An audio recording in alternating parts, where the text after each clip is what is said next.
Hello and welcome to Inside Your County Government, a podcast that brings you an inside look at the people and events in and around county government that shape our Charles County. I'm your host, Brent Huber. This episode is part of our Inside Our Community series. County government works with associated agencies that play an important role in shaping our community, and over this series we'll be exploring what they do, why they're important, and how you can get engaged. Joining us today is Joanna Mupanduki. I got that right? That's correct. Yes. She is the Deputy Executive Director of the Maryland Crime Victims Resource Center. And she's here to talk about who they are, what they do, and how they make our community better. Joanna, welcome. Thank you. It's good to be here, Brent. Thanks for having us. Sure, absolutely. So let's talk a little bit about you, your story, and how you got involved with Maryland Crime Victims Resource Center.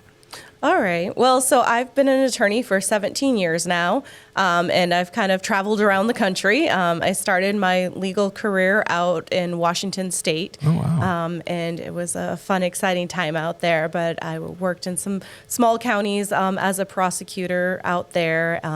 And it was a fun and exciting time, but I found myself in an unusual situation where I had been threatened by someone, and it actually turned into a legal case, and I actually found myself being a victim, and which was not something that I was expecting at all. No. And had not, been my experience in my life prior to that at all. So I actually had that experience, and because I was a prosecutor, we had to have someone from another county come in and prosecute that case and handle it, and to actually have another attorney come into court and be able to stand up and prosecute someone and say, no, you don't get to do that, was very empowering. And this guy was very upset because I was a prosecutor, and he thought I wasn't doing my job because he didn't bother to come to court to see what had happened. Where I actually had done what he wanted, but he didn't come, so he didn't know. No, didn't know. Okay. Right, and but it caused him to go crazy, and so he, anyway, long story short, we got to the end of it all, and it just really left me with a sense of anyone can become a victim. Right. That it's not something people choose. It's not, you go out one day and say, hey, let's be a victim of a crime today. That would be a fun experience. No. It's a very frightening experience. It's a very terrifying thing for a lot of people that just happens to you. And fortunately, I was an attorney. I understood what was going on. I knew the whole entire process. But for most people, it's their first experience with the criminal justice system. And so they're lost. They're like, well, I don't know what's going on. Why are we just showing up? And there's just an attorney saying, I'm just making an appearance for the guy, and he's going to plead guilty or not guilty. Usually they're pleading not guilty at the first appearance. And they just set it for another court date And it's a lengthy process and very confusing for people who have not been involved in the system before. Right. And that's where the resource center comes in. Yes. Right. So you got involved, but you came into it knowing and needing that kind of service, right? Right. Well, so that was all happened in Washington State. Right. And so then I continued my legal career actually in the state of California, and then we moved to Maryland about 5 years ago. And so then I was looking for a job, and I found the Maryland Crime Victims Legal Resource Center, and I was like, wait, there's a whole resource center that just represents victims of crime? Wow, that sounds really cool. I think I should look into that. Yeah. And that's how I found the Resource Center. And so I started working there, and I was actually the staff attorney in Southern Maryland for 3 years, which was how I first started there. And so that's kind of how I got introduced to Maryland Crime Victims Resource Center. Well, let's talk a little bit about what the Resource Center actually does. So kind of lay out what it's there for and why. Well, and so maybe we should actually start with why Maryland Crime Victims Resource Center got started with. That would be a good place to start. Yes. Absolutely. And then we can kind of say like why it started and then what we do now because of where it started. And so we started back In 1982, Stephanie Roper was murdered, and she was a young college student about to graduate from Frostburg University or Frostburg College, and she had come back to visit her parents. I think it was a spring break. In April of 1982, her parents lived in Prince George's County at the time, and she had gone to a friend's house for dinner and was coming back to her parents' house, and something happened to her car. She pulled over, and some men stopped, but they didn't stop to help her. Ooh. They kidnapped her, they raped her, and then they murdered her.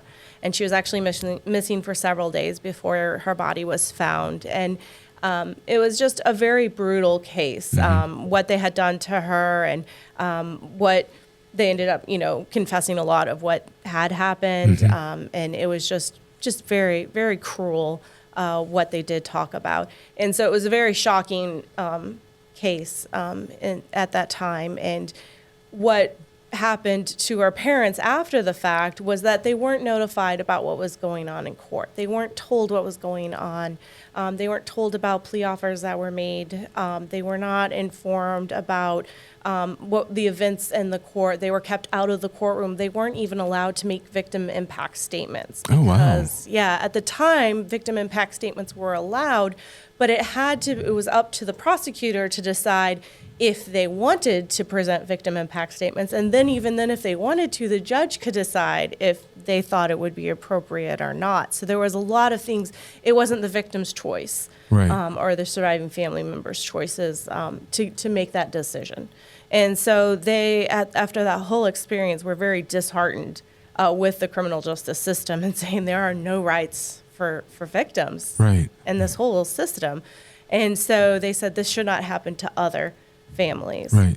And so that led them to lead a charge really at the forefront. At the very beginning, they started the Stephanie Roper Committee and Foundation. And so their goal was to change the laws.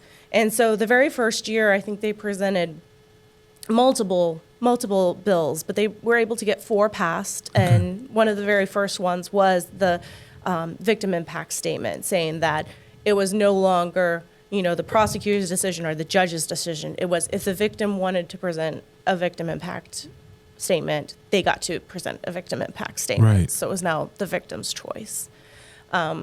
And so they continued on that path. They, lobbied the legislature, and they worked very hard, and they've passed over 100 different bills in support of crime victims' rights. And the biggest and greatest accomplishment was back in 1994, 30 years ago, passing an amendment to the Maryland Constitution, the Victims' Rights Act. And in that, it guaranteed certain rights for crime victims, which are the rights to be notified about court dates. If a defendant gets to attend a court event, the victim gets to attend that same event. So kind of giving them, at least those rights to be present, to be notified. Also, the prosecutor has to let them know if they are going to present a plea offer to the defendant. They have to, and it also memorialized the victim impact statement now in the Constitution instead of just, it was originally just a bill in the legislature.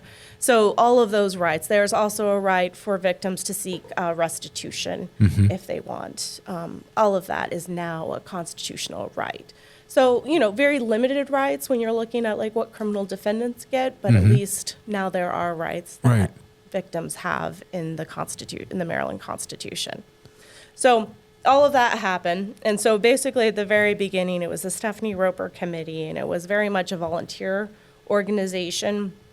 And they would do court accompaniments. And so other survivors would go with victims' families to court so that they wouldn't have to sit in court alone, and that type of thing. And then in 2002, they decided, and by they, I'm sorry, I mean Roberta Roper and Vincent Roper, Stephanie's parents, who had really spearheaded this and done all of this work, said, okay, we want this to be bigger than just our daughter. We've done this all in honor of our daughter and in her legacy, but we want this to become the Maryland Crime Victims Resource Center because we want all Marylanders to have this right and this resource available. Right. And so then they kind of, I guess you could say, professionalized Maryland Crime Victims Resource Center.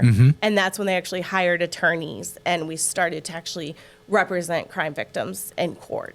So now, and so it started with like 2 attorneys, and then it's gotten slowly bigger over time, and we now have 17 attorneys. Well, I guess 19 attorneys if you include myself and our executive director. Right. So we have 19 attorneys now. We have a total of 30, I think it's 30. We just hired a couple of new people. So I think we're up to 37 employees, mostly victim advocates, and then some administrative people to help us organize all of our stuff and get our people where they need to go. And so anyway, so now we've changed. We do still do work in Annapolis and support bills and stuff on behalf of crime victims, but the vast majority of our work is actually supporting victims in court. We represent people in every county in the state. We have attorneys and advocates in every county. We go to court. We do mostly motions work. So if a victim is not being heard, is not being notified, that type of thing, we can then file motions on their behalf and bring those concerns before a judge and do that type of work. We can also advocate on their behalf before, the state's attorney's office, before the court, whatever is needed in that case. We can also file appeals. So I just argued a case before the Maryland Court of Appeals last month on an issue of a parole board rule that was trying to be passed and stuff. So we've done a lot of different work. We also represent people in federal court where crimes happened in Maryland. Oh, wow. They're federal cases. So we do that as well. And this is absolutely statewide and absolutely no charge for the victim. That's correct. Just being represented. That's correct. So we are mostly funded by grant funds. They are technically federal funds coming from the Victims of Crime Act, federal funds, but they are then administered through the state, through the Governor's Office of Crime Control and Prevention, I think is their new name, GOCPP. Yeah. So I'll get that right. And then we also do get funded by other sources, such as the Charles County Charitable Trust. Yes, yeah, and that's how we kind of got introduced, was through our episode with Christy Burnett with the Charitable Trust and all the nonprofits that they touch and they help, through the Charitable Trust. So talk about that relationship a little bit and why that's important to what the Resource Center does. So it's very important because although the vast majority of our funding is through grants, we need a variety of resources because grants can only be spent in very specific instances on very specific things.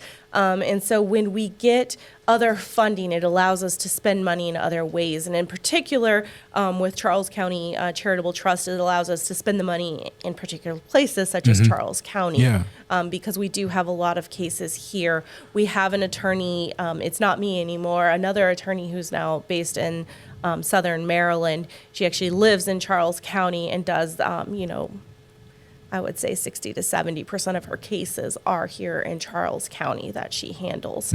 And so most of the homicide cases, she's representing the victims' families, and she's very busy here in Charles County. Yeah, I was looking at your annual report, and Charles County is like 4 or 5 of, it's real close between, it looks like us and Montgomery County, but we're pretty high on the list for a number of cases, especially last year.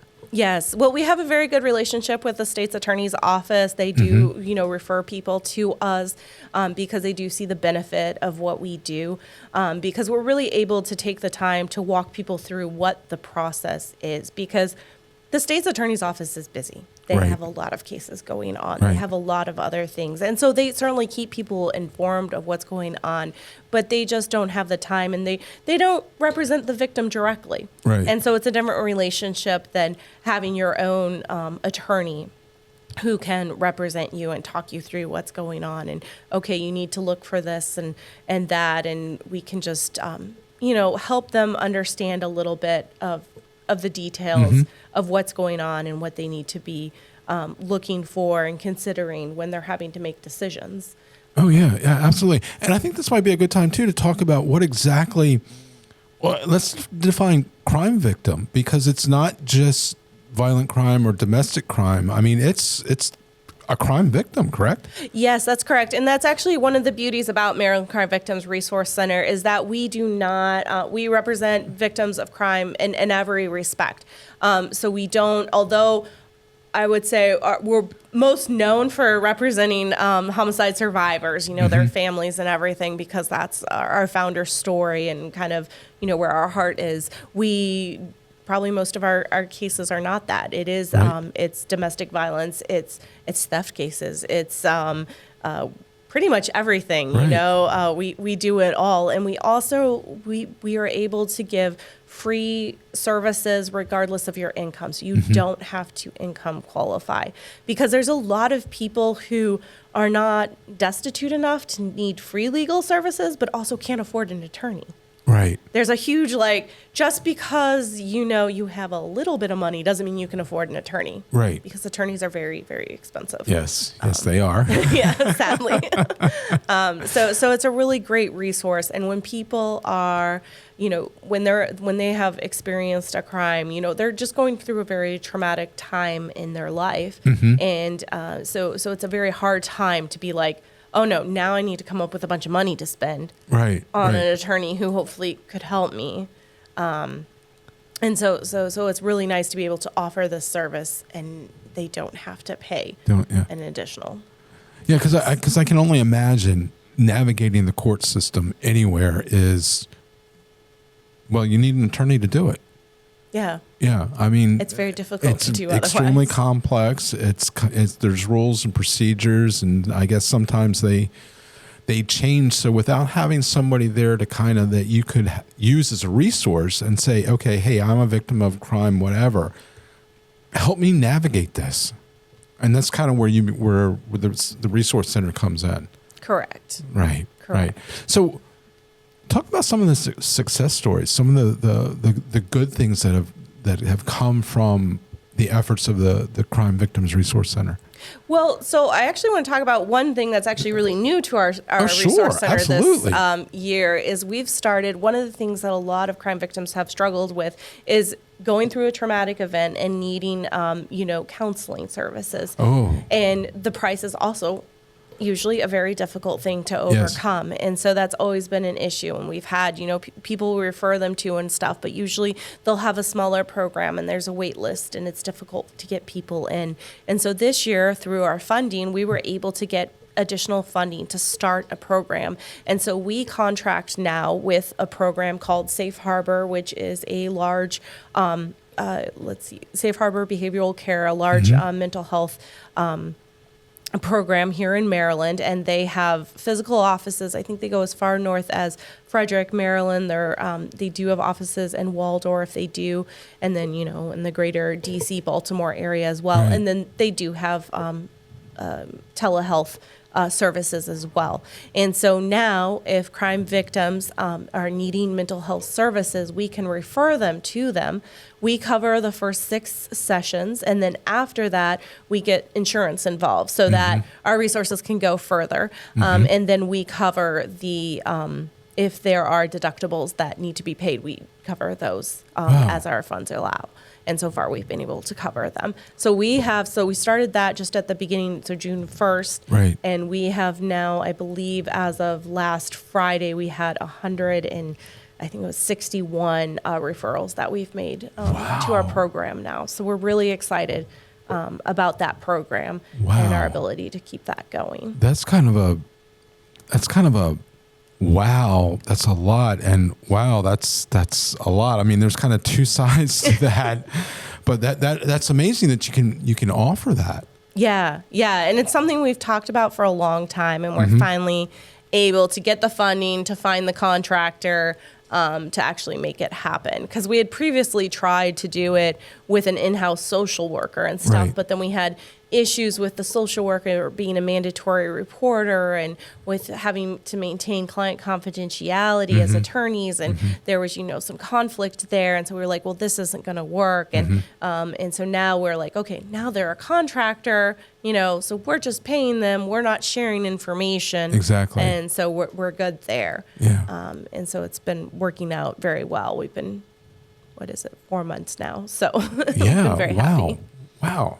That's a lot. And that's kind of mind boggling, in the sense that there's that many, and in the sense that there's that many how many, rough estimate of how many people do you help a year? So it's difficult to say because we do have cases that just never end. Correct. So such as Roberta Roper. Yeah. So Vincent Roper died back in, I believe it was 2008, but Roberta Roper is still alive and involved in our organization and still doing, she's had to slow down some and not doing as much as she used to, but she's still involved.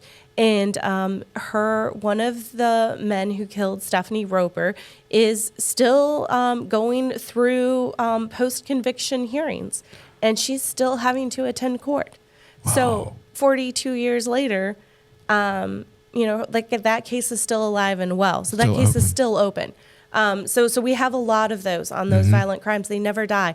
There's never a sense of finality with those sentences. Wow. So those are difficult. So it's hard to count exactly how many people, but we have an intake of over this year. It looks like we're going to be over 1,100 new cases that we're taking in this year. Last year we were over 1,000. So we have a lot. Yeah. And we've been over 800 for the past several years. Wow. And then they just kind of and so some roll will, through. Some will close, some won't, and they'll just carry over. But exactly. That's incredible. Right. Yeah. So some will be more short-lived. Some people call, they just want some advice. Right. They don't necessarily want longer help or anything like that. But then, some cases we never close. Right. Kind of And that's a good point to make too, in that you're there, the resource center is there to help with, I don't want to belittle any crimes, but the smallest little crime to something that was, life-changing, life-altering, life-taking, Right. huge domestic violence or homicide. So you're there for everybody. Yes. Yeah, that's wonderful. So let's talk about some of those successes that you've seen. Yeah, so we've had quite a few. So one of the big decisions that we've been involved in just this year is in the Syed case that I'm sure a lot of people are familiar with. We were not representing anyone in particular, but we wrote an amicus brief and supported the victim's family in the latest case where they were notified about a hearing that was going to take place on Monday. They were notified on Friday, the victim's brother in particular, about this. And at this point, the victim's brother now lives in California. And so he could not be there on Monday to attend a hearing, and he wanted to be present.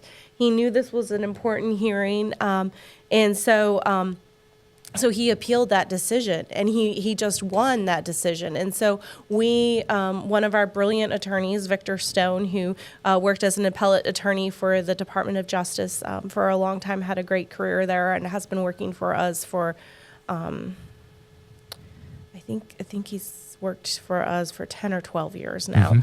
He's written all of our great appellate work.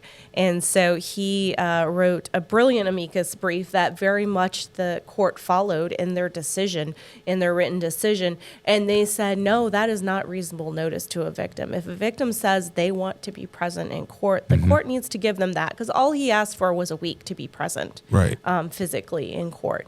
And so that is very substantial and a huge change and an actual, because just backing up a little bit, the Maryland Constitution says that victims of crime are to be treated with dignity and respect by the court and the state. And often it's difficult to get people to think about that and what does that mean when they're like, well, we called and told you this morning the hearing was going to be this afternoon. And it's like, well, how is that fair? The defendant was notified a week ago, and had to actually be served with these papers. and you're just calling the victim now with very little notice for them Yeah. to be able to participate. How is that treating their schedule and their life and their, ability to really participate? Right. And so this is a huge decision in favor of saying, no, victims have a right to be given that respect and given dignity, that their life and their Right. schedule matters too. So that'll have an effect. Yeah, that will from- trickle down. Trickle down. Yes, because Yeah. that was a Maryland Supreme Court decision. Wow. Yeah, so that's going to be That's a big deal. yeah. Yeah.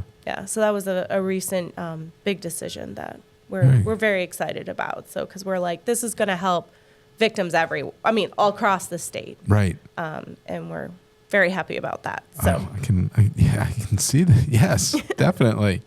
If people want more information, they want to help out, they want to donate, or they're a crime victim, how do they contact Maryland Crime Victims Resource Center? well, so there's two main ways. Our website would be one, which is MD Crime Victims, and so there is an S at the end, .org. And then the second would be by phone, which is 1-877 Victim 1.